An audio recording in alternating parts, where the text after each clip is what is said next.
This story is titled, Tom Believed My Brother's Lies and Threw Me Out. Sucks to be you, my brother smirked. I didn't argue, but 18 months later, they are begging me.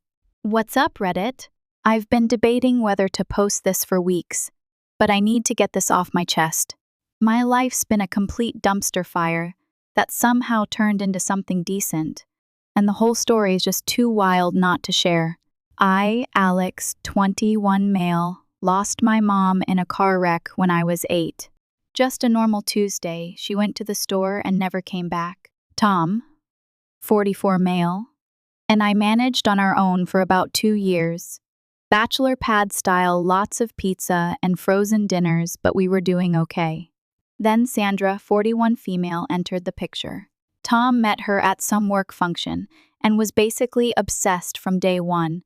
She was all smiles and fake sweetness, which my Tom fell for. Sandra brought her son Ethan, 21 male, with her the same age as me, and from day one, it was clear who the real son was in her eyes. Tom was too busy running his business to notice how things changed when he wasn't home. Our house had always been my safe place, but after they moved in, it became enemy territory. The first time I realized how bad it was going to be was about 2 weeks after they moved in. Sandra rearranged the entire house, including my room. She threw out a bunch of my stuff without asking, including this old baseball my mom and I had caught at a game. When I got upset, she told me I was being dramatic and that I needed to make room for the family. Tom just shrugged it off when I told him. "She's just trying to make the place nice, buddy," he said. Ethan was a sneaky little prick from the beginning.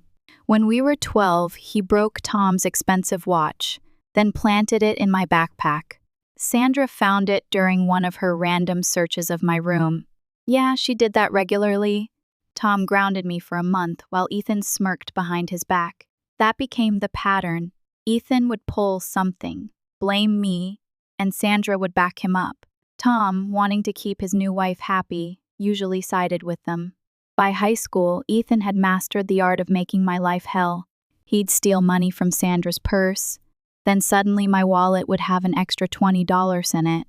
He'd fail a test. Then somehow my backpack would have a crumpled copy of the answer key. Every time I tried to explain, Tom would just look disappointed and say, "I don't want to hear you blaming your brother again like I was the problem." And every time I tried defending myself, I'd somehow end up grounded. Of course, it was an unfair 2 versus 1. The worst part wasn't the punishments. It was watching my Tom slowly stop believing in me. The man who taught me to always tell the truth now looked at me like I was a pathological liar. The guy who used to call me his best buddy started treating me like I was just some problem he had to manage. Sandra controlled the finances, the house, everything. Tom handed over his paycheck like a good little soldier, and she managed it all. Anytime I needed something for school or whatever, I had to go through her, which meant getting interrogated about why I needed it and usually being told no. Meanwhile, Ethan would get $100 to go to the mall with his friends, without even having to ask. When college applications came around, Ethan got a private tutor to help with his essays and SAT prep. I had to figure that out on my own. He got into state with a mediocre GPA, and Sandra threw this massive party. I got into a better school with a partial scholarship, and they barely acknowledged it. Couldn't afford to go anyway, since Sandra had made it clear they wouldn't be contributing to my education. "College isn't for everyone," she'd say. "Maybe you should consider trade school instead." Nothing wrong with trades, but this was clearly her way of saying I wasn't worth investing in. Despite all that, I managed to graduate with decent grades and get into community college. I stayed at home to save money, working part-time at a local hardware store. I kept my head down, avoided Ethan when possible, and counted the days until I could afford to move out just 1 more year of saving. That's all I needed. But they had other plans for me. See, Ethan was failing out of state. He'd spent his first year partying instead of studying, and now he was on academic probation. Sandra was freaking out because she'd bragged to all her friends about her genius son at college. Tom was stressed about money because his business was going through a rough patch. And there I was, working steadily, taking classes, building a little savings account. The tension in the house was getting worse. Ethan was home more often, picking fights with me over stupid stuff. Sandra was drinking more, slamming doors, and snapping at everyone. Tom was working longer hours, probably to avoid coming home. It was like living in a powder keg. The day everything went down started like any other. I had morning classes, then a shift at the hardware store, then was planning to study at the library with my buddy Jake. Tom had been extra stressed about some business expansion he was planning, and Sandra was being even more of a pain in the ass than usual. Ethan had been suspiciously quiet for about a week. That was never good. He was only quiet when he was plotting something. I got home from my shift around 6:00 p.m. to complete chaos. The second I walked through the door, I knew something was seriously wrong. Tom's face was red. He looked like he might actually have a stroke. Sandra was screaming into her phone at someone, and there was Ethan, sitting on the couch with this weird, calm expression that immediately set off alarm bells in my head. Tom spotted me and practically lunged across the room. He grabbed my shoulders hard enough to leave bruises, getting right in my face. "Where is it?" he demanded. I had absolutely no clue what he was talking about. "Where's what?" I asked, trying to step back. Sandra hung up her call and started yelling about how $50,000 in cash was missing from Tom's office safe. Apparently, he kept emergency money there for the business. Stupid, I know, but he's old school like that and had been planning to use some of it for the expansion. Now it was gone, and somehow they decided I was the one who took it. That's when Ethan spoke up, all calm and concerned, saying he'd seen me messing with Tom's safe the day before. His voice had that fake sincerity that made me want to punch him in the face. The thing is, I hadn't even been home much the previous day. I was at the library with Jake all afternoon and evening, working on a project. But Ethan had thought of everything. He said I could have easily gone into the office before leaving for the library, doing that in air quotes. Tom's office was always locked, and only he had the key, or so I thought. When I pointed this out, Sandra jumped in with, "We found the spare key in your desk drawer," a key I'd never seen before in my life. But of course, they'd found it in my room. How convenient. Sandra was already tearing through my room like a tornado, ripping through my drawers and closet. "You better tell us where it is," she kept screaming, while Tom just stood there, eating me with his eyes. She found a receipt for a storage unit in my jacket pocket, a jacket I hadn't worn in weeks. Tom's face just kept getting darker as she waved it around like she'd discovered the murder weapon or something. I tried calling Jake to back up my story about being at the library, but of course, he wasn't answering. That would have been too convenient. I was starting to panic, realizing how perfectly I'd been set up. It was all too coordinated to be anything but a frame job. I didn't take anything. I kept saying, getting more desperate as I watched my Tom believe their lies. "Why would I steal from you? Check my bank account, I don't have the money." Sandra twisted that too, as if he'd keep it in his account. "He's not that stupid, Tom. That's why he has the storage unit." She was smirking now, enjoying watching me squirm. Ethan was still pretending to look concerned, but I could see the satisfaction in his eyes. Jake finally called back around 11:00 p.m.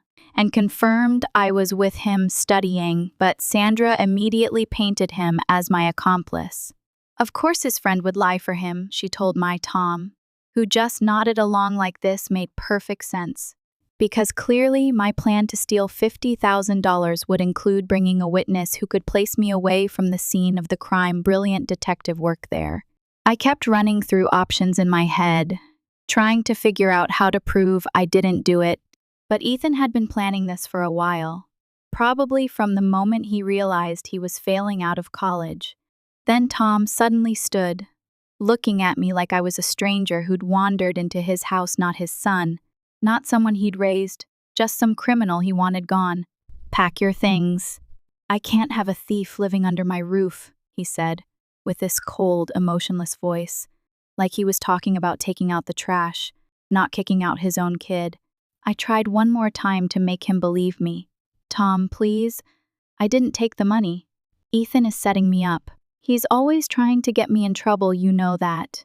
How can you believe him and not your own son? He cut me off with a sharp gesture. Always blaming Ethan, that's your problem.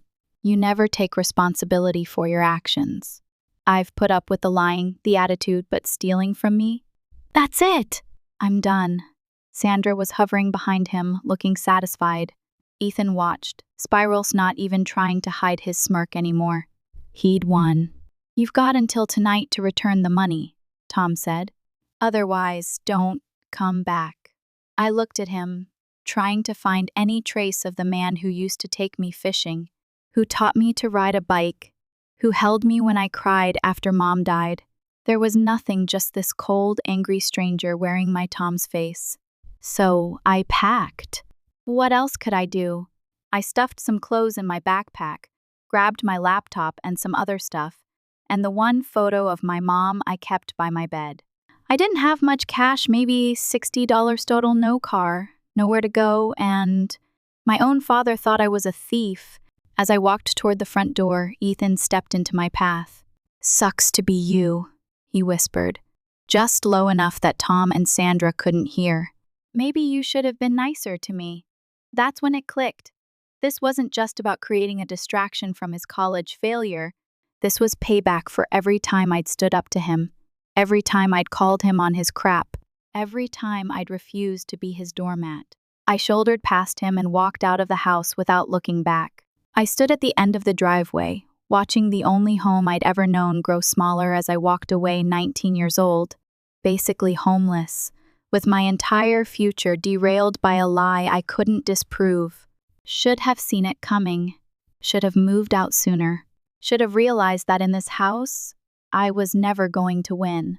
But standing there in the street, all alone, I made myself a promise. This wasn't the end of my story. Not by a long shot.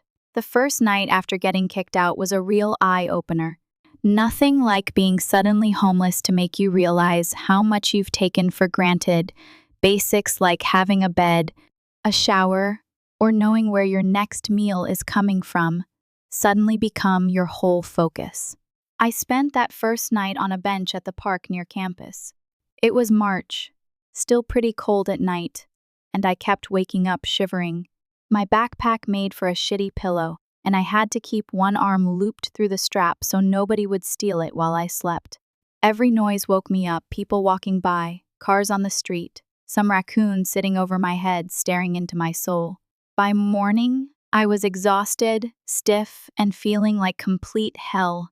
First thing I did was try calling Tom, thinking maybe he'd calm down overnight. Straight to voicemail. I texted him, "Tom, please, can we talk about this?" All I got back was, "Return the money or else don't call." So this wasn't some 24-hour punishment that would blow over. I was actually on my own. I couldn't go to campus looking like I'd slept in a park, no shower. Same clothes as yesterday. Probably smelled like ass. I tried washing my hair in a gas station bathroom, but the attendant caught me and kicked me out, called me a bum, and threatened to call the cops if I didn't leave. My phone kept buzzing with texts from Ethan, "How's the streets?" and "Should have been smart, bro," and "Tom's trashing your stuff today." Each one felt like a punch to the gut. I had $47 in my bank account, no place to sleep, and my own father thought I was a thief, and there was absolutely nothing I could do to prove otherwise. The worst part was walking around campus that day, watching everyone go about their normal lives while mine had completely imploded. I sat in the library all day just to be somewhere warm, trying to figure out what the hell to do next. When the library closed, I tried sleeping in a 24-hour McDonald's, buying the cheapest thing on the menu so they wouldn't kick me out. That worked for a few hours until a manager noticed me nodding off and told me to leave. Then I tried the stairwell of a parking garage, even worse than the park bench. Concrete is not meant for sleeping. Finally, I got hold of Jake. We weren't super close friends or anything, more like study buddies, but he was a decent guy. I tried to keep it casual, just said I was having family issues and needed a place to stay for a few days. He must have heard something in my voice because he didn't ask many questions, just said I could come over. His parents were the kind of people who actually give a damn about others. When I showed up looking like death warmed over, they didn't freak out or get all judgmental. His mom just made up the couch with sheets and a pillow. His dad asked if I'd eaten. They were cool, they didn't push for details. Just said I could stay until things settled down. I almost lost it right there in their living room, just from basic human kindness after days of feeling like the world's biggest outcast. That night, showered and with a full stomach for the first time in days, I broke down and told Jake everything. How Ethan had framed me, how Tom had chosen to believe him without evidence, how Sandra had practically danced with joy as I was thrown out. He actually listened to me, which felt like a miracle at that point. I had to drop out of college. There was no way to focus on classes when I was trying to figure out where I'd be sleeping in a week. Plus, I couldn't afford tuition now that Tom had cut me off. Another win for Ethan. He'd not only gotten me kicked out of the house, but also derailed my education. Finding work was a nightmare. Every application asked for an address, and my friend's couch wasn't exactly inspiring to employers. I finally got hired at a warehouse loading trucks on the night shift, the kind of job where they don't ask too many questions as long as you can lift heavy stuff and show up on time. The pay was garbage, but it was a start. Jake's parents were saints, but I could tell they were wondering how long this arrangement would last.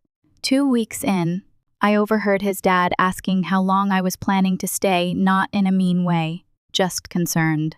That night, I counted my warehouse paychecks and realized I had just enough for a security deposit on the absolute shittiest studio apartment in town. The place was a complete dump, roaches everywhere, a shower that alternated between freezing and scalding with no warning, and the whole building smelled like the Chinese restaurant on the first floor, but at least it was mine, and nobody could kick me out as long as I paid rent. Moving in was depressing as hell. All my stuff fit in 2 garbage bags.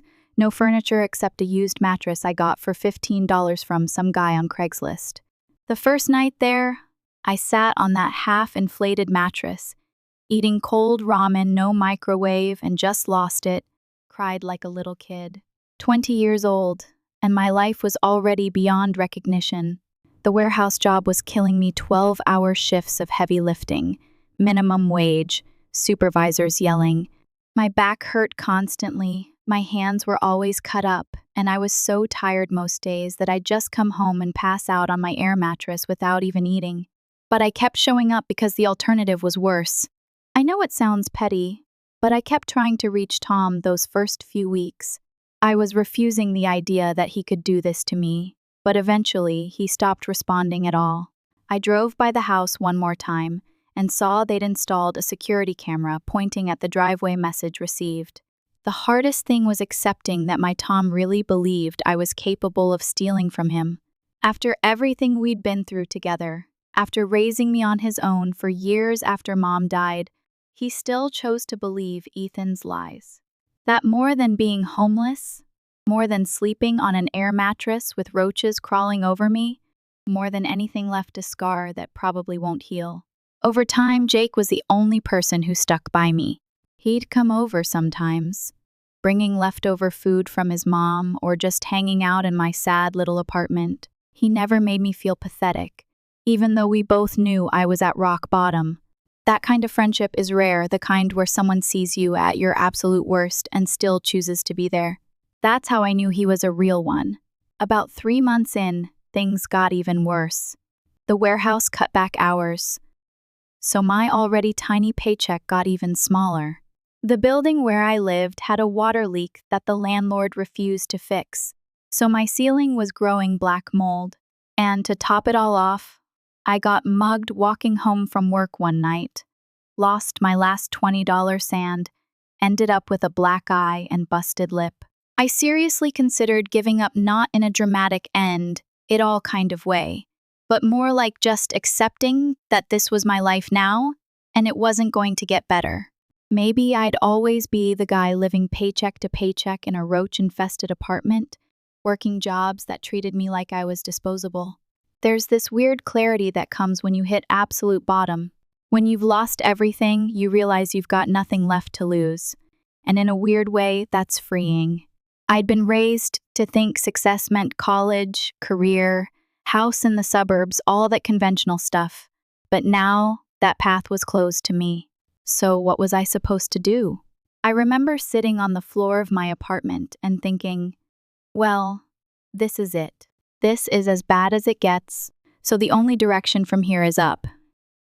And that's when Jake showed up with a 6-pack of sodas and an idea that would change everything. That night, Jake showed up at my hole of an apartment. He had an actual plan. We were sitting on my floor, still no furniture, besides that sad air mattress, when he pulled out his laptop and started showing me these designs he'd been working on. I've been creating these custom gaming controllers and skins, he explained, flipping through images of some seriously cool-looking designs. People online will pay good money for this stuff, but I don't know how to set up a website or handle orders and shipping and all that business crap. I didn't get what this had to do with me until he said, "You've always been good with computers and organization. What if we partnered up? Start small, see what happens." My first reaction was to laugh in his face. Here I was, working a job that barely covered rent, and he thought I had the bandwidth to start a business? But Jake wasn't joking. He actually thought this could work. "Look, what else are you going to do?" he asked when I didn't respond. "Keep killing yourself at that warehouse job until your back gives out?" This could be something, man. He wasn't wrong about the warehouse. My supervisor was a complete jerk who seemed to enjoy assigning me the heaviest loads, and at 20, I already had the back of a 50-year-old construction worker. I was going nowhere fast. So I said it. Why not? What did I have to lose? We started with absolutely nothing, built a basic website using free tools, invested what little we had in materials, $200 from my side, mostly money. I should have spent on food and worked on filling orders at night after our day jobs. The first month, we made $87 total, split 2 ways. It wasn't even enough to buy decent groceries, but weirdly, having a project to focus on made everything else more bearable. The warehouse job still sucked, but it wasn't my whole life anymore. My apartment was still a dump, but I spent less time there because I was at Jake's, working on controllers. For the first time since getting kicked out, I had something to think about besides how much my life sucked. The second month, we made $212. The third, almost $400. By month 4, we were getting consistent orders, mostly through word of mouth. Turned out Jake's designs were actually pretty damn good, and my obsessive attention to detail, thanks for that one, Tom, meant our quality was solid. We started getting repeat customers, which in a niche business like custom controllers is basically the holy grail. Around month 5, we caught our first real break. Jake had been sending free samples to gaming YouTubers, basically begging them to check out our stuff. Most ignored us, but this one guy with about 100,000 subscribers actually featured one of our controllers in a video. Orders jumped overnight. We went from maybe 5 to 10 orders a week to over 40. Suddenly, we were scrambling to keep up. I cut back on warehouse hours to focus more on the business, which was scary as hell. That steady paycheck, shitty as it was, had been my safety net, but the gamble paid off. By month 6, we were making enough from the controllers that I could finally quit the warehouse completely. We moved operations from Jake's parents' garage to a tiny rented workspace, basically a storage unit with electricity, but it was a step up. Started buying materials in bulk to save money. Created an actual system for tracking orders instead of the mess of spreadsheets we'd been using, real business stuff. Month 7, we hired our first part-time employee, a community college kid who needed flexible hours. Month 8, I finally moved out of Roach Central into a decent 1-bedroom apartment, nothing fancy, but clean, functional, and with neighbors who didn't cook meth in the unit below. I bought actual furniture, a real bed, a desk for my computer, small stuff that most people take for granted. But to me, it felt like winning the lottery. The business kept growing. By month 10, we had 3 part-time employees and were looking for a bigger workspace. We expanded beyond just controllers into custom PC builds, which had bigger profit margins. Jake was handling all the design and creative stuff, while I managed the finances, customer service, and logistics. Turns out I had a head for business that I never knew about. It wasn't all smooth sailing. We had supply chain issues, customer complaints, and an employee who tried to steal from us normal business problems. But compared to being homeless, these were problems I could actually solve. The 1-year mark from getting kicked out came and went. I was in a completely different place than I ever expected to be. Our little side hustle had become a legitimate business with an actual office, employees, and monthly revenue that would have seemed impossible a year earlier. I had moved again, this time to a nice 2-bedroom apartment in a good part of town. The hardest part of all this success was letting go of the anger.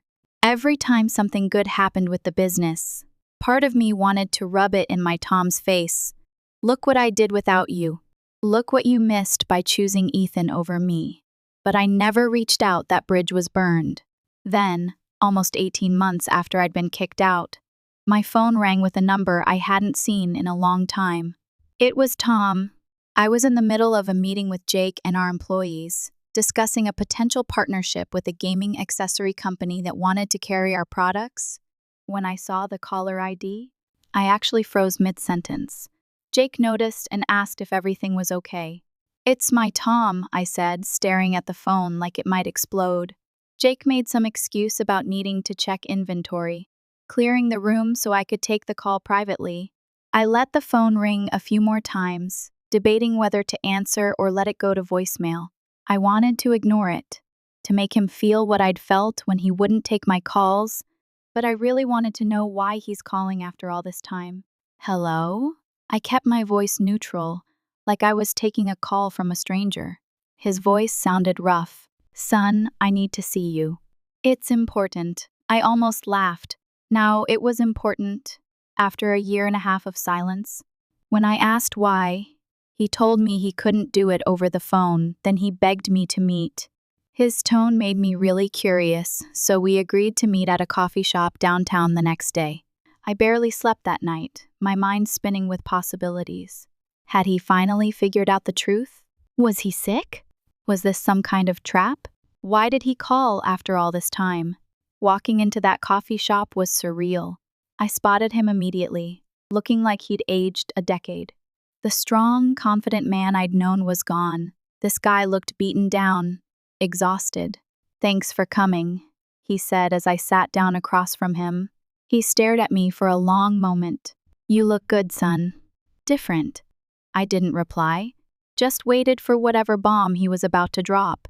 He took a deep breath. "Okay, let me tell you then. Sandra is gone. She left 6 weeks ago. Not what I was expecting." "Gone where?" "I found out she was cheating on me for years, apparently," he said bitterly, laughing. "And she's been stealing from me, from the business tens of thousands over the years. She cleaned out our accounts before she fled." I kept quiet, letting him continue. "She left with her yoga instructor," he added, "and Ethan went with her at first, but they had some kind of falling out. He's been calling, asking for money, but he trailed off, and I prompted. I needed to hear him say it." Tom's eyes filled with tears. "I was wrong about everything. When they left, I found evidence. Ethan had texted Sandra about how they'd set you up, how they'd taken the money together. He even admitted it in a text to me later, throwing it in my face that he'd framed. You called me an idiot for believing him. He was right, I was an idiot. I chose them over my own son. There it was, vindication after all this time. My Tom finally knew the truth, but instead of feeling satisfied, I just felt tired. So what do you want from me?" I asked, already guessing the answer. "I need help," he admitted, looking down at his coffee. "I've lost everything. The business is struggling, the house is going into foreclosure. Sandra took everything she could get her hands on before she left." "Where are you staying?" I asked. "Motel 6 off the highway. That's all I can afford right now." The irony wasn't lost on me a 1.5 years ago. I'd been the one with nowhere to go. Now our positions were reversed. "You're my son," he said, mistaking my silence for consideration. "We're family, real family. Blood. not like Sandra and Ethan blood. I couldn't help but laugh. You kicked me out with nothing. You chose them over me without a second thought. You didn't even try to hear my side. I know I failed you. I've been thinking about your mother, what she would say about how something in me snapped at the mention of my mom. Don't bring her into this. You don't get to use her memory to manipulate me. You tossed me aside, ghosted me when I needed you the most, didn't even try to know if I was alive or not. And now you're expecting me to forget everything and play happy family like nothing happened? I'm sorry, he said quickly. I really am, son. Please, I need help. The house is going to be gone soon. I've got nowhere to go. I'm asking for another chance. I promise I'll make everything up to you. I stared at this man, my father, who I'd once idolized, who I'd desperately wanted approval from for years. Now he was asking me for help after he'd thrown me away like garbage. You can't make anything up. Damage is done, and honestly, I'm good on my own. After 1 minute of awkward silence that followed, I asked, how does it feel to have nowhere to go, to be desperate, to have your life destroyed by someone else's actions? His face crumpled. I deserve that. Yeah, I nodded, you do. We sat in silence for a long moment. Part of me wanted to tell him to go to hell, to feel the same abandonment he'd made me feel. But then I remembered the man he was before this whole Sandra and Ethan mess ruined our lives, the man I'd loved for most of my life. I'll think about it, I finally said, standing up to leave. That's all I can offer right now. He looked up at me, hope and desperation fighting for control of his face. I understand, he said. I was feeling strangely empty. The vindication I'd expected to feel was nowhere to be found, just a hollow recognition that the man I once thought was invincible was just as fallible, just as broken as anyone else. And now, he wanted me to save him. The irony was almost too perfect. But as I drove back to the office, I realized I had a choice to make. I could turn my back on him like he'd turned his back on me, or I could be the bigger person. I still didn't know which I would choose. But for the first time in a long time, the choice was entirely mine to make. So that's it for now, Reddit. Thank you so much for reading. I will update you soon. Update. Hey, Reddit. OP here with the wild update, seriously. So buckle up and grab your snacks. It's been about 5 months since that coffee shop meeting with my Tom, and I'm still processing everything that's happened since then. First off, I did end up helping my Tom, but not in the way he asked. I couldn't let him move in with me, that would have been too much after everything. Instead, I gave him enough money for a security deposit on an apartment and helped him get a job at the warehouse. I'd worked in basic work, nothing glamorous, but steady income. He took it without complaint. We didn't talk much about the past. It was easier to focus on the present. But I could tell he was watching me, seeing what I'd built from nothing, and I think it was slowly sinking in just how badly he'd misjudged me. Sometimes after work, we'd grab dinner, awkward at first. Lots of long silences, but gradually we started talking about real stuff. But let me tell you, sometimes karma takes its sweet time, but when it finally shows up, it doesn't mess around. So about 2 weeks ago, Tom got a call that left him white as a sheet. I was in my office when he knocked on the door, his hands shaking so bad he could barely hold his phone. "It's the police," he said, in Phoenix, Arizona. "They've arrested Sandra and Ethan." Turns out, after leaving my Tom, Sandra and Ethan had moved to Phoenix and tried to pull the same scam on Sandra's new boyfriend. They stole money from his safe, but this time they got caught. The boyfriend had installed security cameras after noticing money missing previously. The cops found Sandra's fingerprints all over the safe, and when they searched her car, they found a bag with the stolen cash, along with fake IDs and multiple credit cards in different names. Ethan was with her when they got pulled over, and he immediately started trying to pin everything on her. Some things never change. When the police ran their names, they found out Sandra had a history of similar scams in other states before she met my Tom. She'd pull the same basic con, date a successful guy with kids, slowly take control of the finances, then clean him out. Ethan was her accomplice in the more recent jobs. They found a storage unit, Tom told me, his voice breaking, with stuff from our house, including your mother's jewelry that went missing years ago. That hit me like a truck. I'd been accused of stealing my dead mother's jewelry.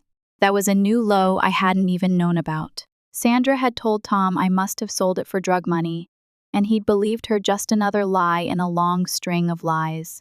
The cops wanted both of us to come to Arizona to give statements about our experiences with Sandra and Ethan. When we arrived in Phoenix, the detective showed us photos of the evidence they'd recovered, including my mom's jewelry in police evidence bags. Tom couldn't even look at the pictures.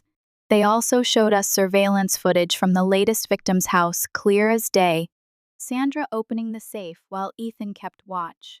The detective told us Ethan had flipped on Sandra immediately, trying to save his own skin by blaming everything on her. He's giving us details on every scam they've pulled together, the detective said, including how they set you up with the missing $50,000. According to Ethan's statement, he and Sandra had been planning to clean out Tom's accounts for months. The $50,000 from the safe was just the beginning. They needed me gone because I was asking too many questions about the finances and getting in the way. So they came up with the perfect plan to get rid of me, while also testing whether Tom would choose Sandra over his own son. 2 birds, 1 stone. On the flight back home, Tom finally broke down completely, right there on a crowded flight. This man, who I'd never seen cry, completely lost it. I failed you. I failed your mother. She made me promise to always protect you, to always believe in you, and I broke that promise. I didn't know what to say. I was still angry, will probably always be angry, but what I saw was a broken man who'd lost everything and was trying to make amends the only way he knew how. When we landed, I made a decision that surprised even me. I told Tom he could stay with me for a while in my spare room, not permanently, but until he figures out next steps. It's been a week now and it's awkward as hell, but we're trying. The business is doing better than ever. Jake and I are talking about opening a second location, maybe even developing our own line of gaming accessories. I've got 6 full-time employees now, and we just signed a deal with an online retailer to carry our products. As for Sandra and Ethan, they're both facing serious charges. The prosecutor says with all the evidence they have, including Ethan's testimony against Sandra, it's basically a slam dunk case. Tom's been subpoenaed to testify at their trial next month. Sometimes I think about how different my life would be if Ethan had never framed me, if I'd never been kicked out. I probably would have finished community college, gotten some ordinary job, and continued living in my Tom's shadow. In some weird way, getting kicked out was the best thing that ever happened to me. It forced me to build something of my own. Me and Tom, well, we're taking it day by day. He's still working at the warehouse, still staying in my spare room. Sometimes we talk about Mom, about the good days, and sometimes we sit in silence, both aware of all the years we lost that we can never get back. I don't know if I'll ever fully forgive him. Trust is like glass. Once it's shattered, you can glue it back together, but it'll never be as strong as it was. As for me, I'm doing better than I ever imagined I would be at 22, own a successful business, have a nice apartment, even started seeing someone recently who seems pretty cool. The best part? Every morning when I walk into that office, the employees all greet me with respect. And every time my Tom sees it, I can tell he's thinking about what he almost lost forever. So that's it for the update. Thanks for reading. I don't know if there will be any more updates after this, but it felt good to get it all out. Stay strong, fam. Edit. To the people saying I should completely cut my Tom off, I get where you're coming from, believe me. But it's more complicated than that. He messed up massively, no argument there, but Sandra was manipulating him for years. Not making excuses for him, just saying there's context. We're taking it one day at a time.